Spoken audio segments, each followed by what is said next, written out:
Friends எல்லோரும் எப்படி இருக்கீங்க? இதுதான் என்னோடய லாங் ஃபஸ்ட் வீடியோ. இவ்வளவு நாள் நீங்கள் பார்த்துட்டு இருந்தது எல்லாமே என்னோடய ஷார்ட்ஸ் வீடியோ தான்.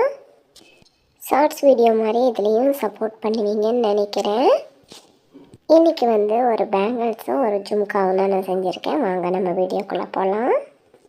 ஃபஸ்ட்டு நம்ம பேங்கிள் செய்கிறதுக்காக வேண்டி த்ரெட் என்ன கலர் எடுக்கணுங்கிறத அதை ஃபஸ்ட்டு செலக்ட் பண்ணிக்கோங்க. செலக்ட் பண்ணிவிட்டு பேடோ இல்லைன்னா கலண்டர் அட்டையோ எடுத்து வச்சுக்கோங்க.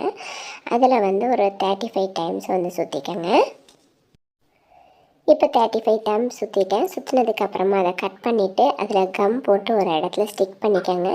நம்ம பேங்கிள்ஸ் 4 கட்டாக 2 கட்டா 1 கட்டாங்கிறத நம்ம தெரிஞ்சுக்கிட்டு எத்தனை லேயர் வேணுங்கிறத ரெடி பண்ணி எடுத்து வச்சுட்டு அப்புறமா பேங்கிள்ஸ் எடுத்து கம் போட்டு ஒரு 5 மினிட்ஸ் விட்டுட்டு அதை சுற்ற ஆரம்பிச்சிருங்க. பேங்கிள்ஸை சுற்றும் போது அதுக்கு மேலே சுற்றாதீங்க. நல்லா ஃப்ளாட்டாக வச்சுட்டு பக்கத்தில் அப்படியே சுற்றிட்டு வாங்க, கேப் இல்லாமல். நம்ம எந்த அளவுக்கு நீட்டாக சுற்றுறோமோ அந்த அளவுக்கு பார்க்குறதுக்கும் பேங்கிள் நல்லா ஃபினிஷிங்கும் நல்லாயிருக்கும். ரொம்ப டைட்டாகவும் சுற்றுங்க, ஏன்னா அப்போ தான் நமக்கு அந்த லூஸ் விடாமல் இருக்கும். இப்போ நம்மளோட இந்த பேங்கிள்ஸ்க்கு எல்லாத்துக்கும் த்ரெட்டு போட்டு முடிச்சிட்டோம். இப்போ ஸ்டோன் வைக்கிறதுக்கு ஒரு பிங்க் கலர் ஸ்டோன் எடுத்திருக்கேன். அந்த பிங்க் கலர் ஸ்டோனை வச்சுட்டு அப்புறமா பீட்ஸு கோல்டு பீட்ஸ் இருக்குல்ல, அதை ஒரு லேயர் வச்சுருக்கேன். செகண்ட் லேயர் ஸ்டோன் செயின் ஒரு லேயர் வச்சுட்டு அப்புறமா பிங்க் ஸ்டோன் செயின் அது ஒரு லேயர் வச்சு இப்படி ஃபினிஷ் பண்ணிக்கிறேன். ஏன்னா அந்த சேரீயோட கலரில் தான் நான் இந்த பேங்கிள்ஸ் பண்ணிகிட்ருக்கேன். பிங்க் ஸ்டோன் செயின் போட்டதுக்கப்புறமா ஃபைனலாக அந்த கோல்டு பீட்ஸ் செயினும் சுற்றி ஃபினிஷ் பண்ணிடலாம். அப்புறமா அந்த கேப் இருக்கிற இடத்துல டைமண்ட் ஷேப்பில் லைன் போட்டுட்டு கம்மை வச்சு அதில் ஃபுல்லாக சிங்கிள் ஸ்டோன் பொடி ஸ்டோன் இருக்குல்ல, ஒயிட் ஸ்டோன், அதை நான் வச்சுட்டு வரேன். மேலே 5 அப்புறம் 4 அப்புறம் 3 அப்படியே லைனாக வச்சுட்டு வாங்க. இப்போ நம்மளோட சைட் பேங்கிள்ஸ் ரெடி ஆகிடுச்சு பாருங்கள். பார்க்குறதுக்கே அவ்வளோ க்யூட்டாக அழகாக இருந்துச்சு.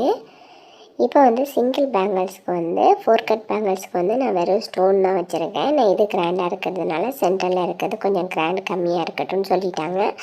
அதனால் இது எங்களுக்கு தெரிஞ்சவங்க தான், அவங்களுக்கு பண்டிகை வருது, அதனால் அவங்க ஒரு பிங்க் கலர் சேரீயை கொடுத்து இந்த மாதிரி எனக்கு கொஞ்சம் செஞ்சு கொடுங்கன்னு சொல்லியிருந்தாங்க. அவங்களுக்காக வேண்டி தான் இந்த இயரிங்ஸ் இந்த பேங்கிள்ஸ் ரெடி பண்ணியிருக்கேன்.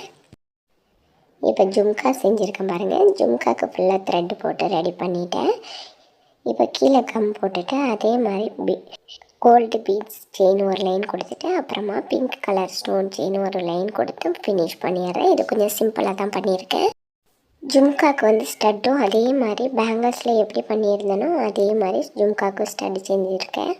இப்போ ஃபைனலாக நம்மளோட பேங்கிள்ஸ் ரெடி ஆகிடுச்சு. எப்போவுமே நமக்கு நம்ம செய்கிறத விட அடுத்தவங்க கேட்கும்போது நம்ம செஞ்சு கொடுக்குறதுல அதில் ஒரு பெரிய சந்தோஷம் இருக்குது. அதே மாதிரி தான் அவங்க என்னட்ட இந்த மாதிரி செஞ்சு கொடுங்க, என்ன ரேட்டுன்னு கேட்டாங்க. நான் காசுலாம் வேணாம், நானே ஃப்ரீயாகவே பண்ணி கொடுக்குறேன்னு சொல்லிவிட்டு இப்போ நான் செஞ்சு கொடுத்துருக்கேன். இது நல்லா இருக்காங்கிறத என்னோடய கமெண்ட் செக்ஷனில் கமெண்ட் பண்ணுங்கள். இப்போ ஃபைனலாக நம்மளோட பேங்கிள்ஸு ஜும்காவும் ரெடி ஆகிடுச்சு. உங்களுக்கு இந்த மாதிரி உங்களுக்கு வேணும்னா நாங்கள் கஸ்டமைஸ் பண்ணி கொடுப்போம். நீங்கள் எந்த மாதிரி டிசைன் கேட்குறீங்களோ அந்த மாதிரி ரெடி பண்ணி கொடுப்போம்.